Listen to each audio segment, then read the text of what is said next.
عليكم ورحمة الله وبركاته. عاملين إيه يا جماعة؟ يا رب تكونوا بخير ويا رب دايما تساعدوا غير. بسم الله توكلنا على الله ولا حول ولا قوة إلا بالله. نبدأ بالصلاة على النبي كده عليه الصلاة والسلام. دين النبي كمان صلى عليه الصلاة والسلام. وحد الله لا إله إلا الله خفيفتان ثقيلتان سبحان الله وبحمده سبحان الله العظيم. هنحاول في كذا فيديو كده وهحاول أجمعه في فيديو واحد نقول كام طريقة للكالكوليتر.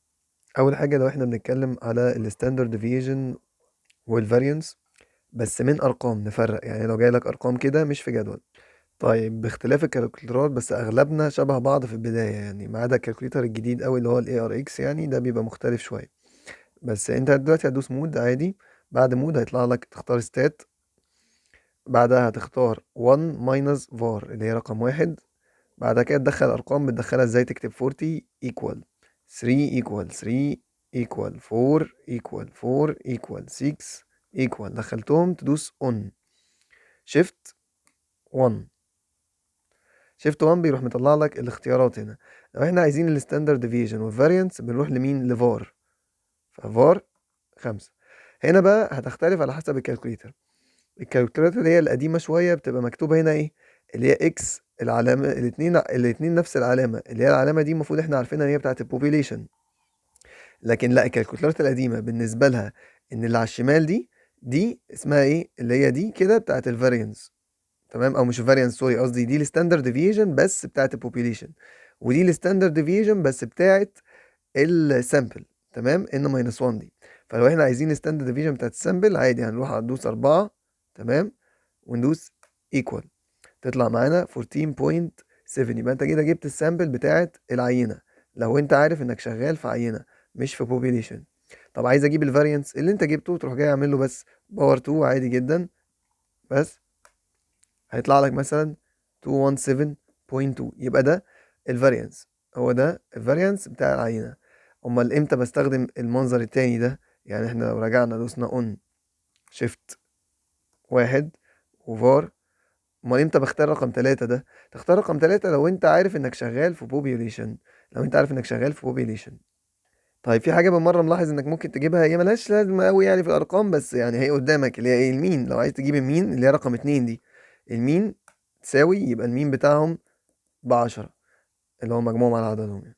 ده كده لو ارقام مش في جدول. امال لو في جدول، بسم الله توكلنا على الله، هتبقى ايه بقى؟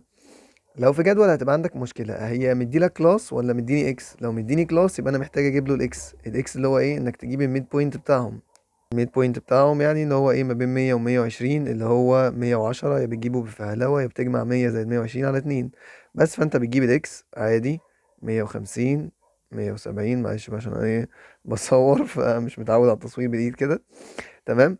جبت انت بقى الاكس، نفترض هو مديها لك انت لسه جبتها. المهم بنعملها ازاي بقى على الآلة دلوقتي ان احنا نعرف نعمل دي بقى اهم حاجة. انت بقى وهنا هتطلع لك بقى كل اللي انت عايزه، المين والحاجات اللي احنا بنتعب فيها. اول خطوة بقى هنا المرة دي هتختلف. هتدوس شيفت مود اول حاجة، مش هتدوس مود على طول.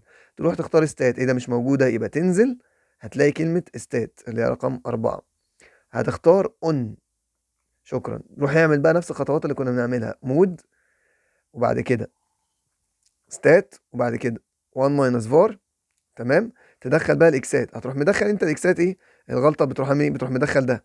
لا، الاكس اللي هو في الاكس عادي مش الاول وخلاص. الاكس يبقى ايه؟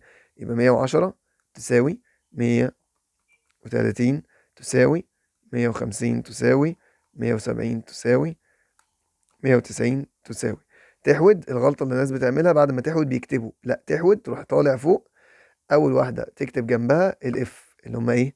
10 يساوي 15 يساوي 10 يساوي 10 يساوي 5 يساوي.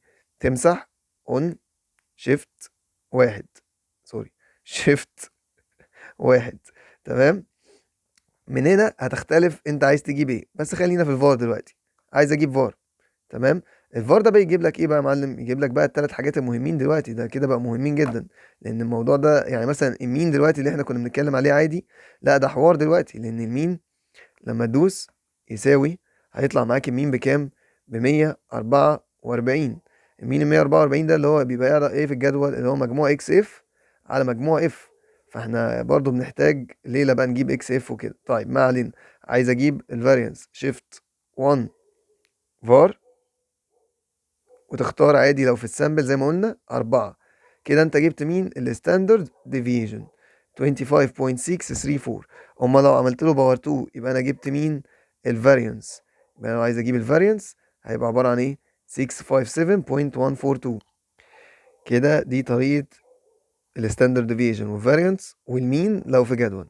وفي حاجات بالمرة معلش تبقى عارفها، يعني ما دام احنا عملنا كل ده، ان انت لو دوست شيفت 1 واخترت رقم 4 اللي هو الصم، بيجيب لك بقى ايه الحاجات اللي انت عايزها. لو انت عايز مجموع اكس او مجموع اكس باور 2، بس دي ما تفضلش في الحركة دي، بقول لكم حركة تانية يعني. طبعا بعد ما تخلص الكلام ده عشان في اسئلة تانية احنا بنحتاجها، تروح دايس شيفت 9 3 يساوي بس. تمام، شكرا. اهم حاجة تعمل ايه بقى؟ تفيد غيرك، الدال على الخير كفاعله، يعني كأنك انت اللي قاعد بتعمل لهم المعلومة. فيا ريت اي حد ممكن يستفاد سهل عليه، ربنا يجعله في ميزان حسناتك. واي حاجة محتاجينها قولوا لي. وطبعا لسه فيه قوانين حاجات تانية بالكالكوليتر هعملها دلوقتي واسجلها.